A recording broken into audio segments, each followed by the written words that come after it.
Сәлем достар, видео басталмастан алдын каналымызға жазылып, лайктарыңызды басып, қоңыраушаны басып қойды ұмытпаңыздар.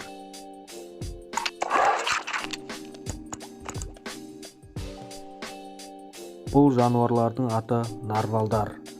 Қара түсті, жеңбіл бар сүтқоректі. Аналықтары біршама кішірек, орта есеппен ұзындығы 4 метр, ал салмағы 1 тоннаға жетеді.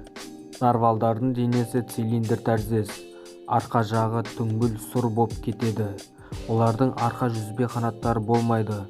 Нарвалдар жалпы 488 метр тереңдікке дейін сүңгиді. Сондай-ақ 1000 метр тереңдікке 20 минутқа дейін жүре алады. Жаңа туған нарвалдардың ұзындығы шамамен 1,5 метр, ал салмағы 80 келіге жуықтайды. Нарвалдардың еркегі 1600 тонна, ал аналығы 1 тоннаға жуықтайды.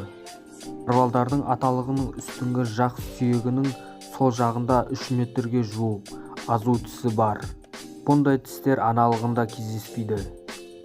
Алғашқы нарвалдарды кездестірген адамдар басындағы тісті алғашында мүйіз деп ойлады.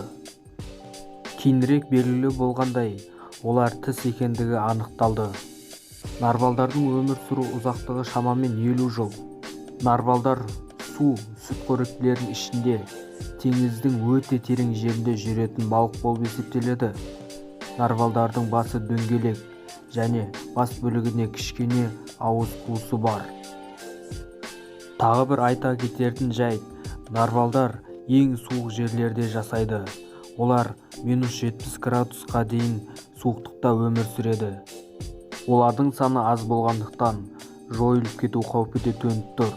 Сондықтан бұл жануарларды қызыл кітапқа енгізген.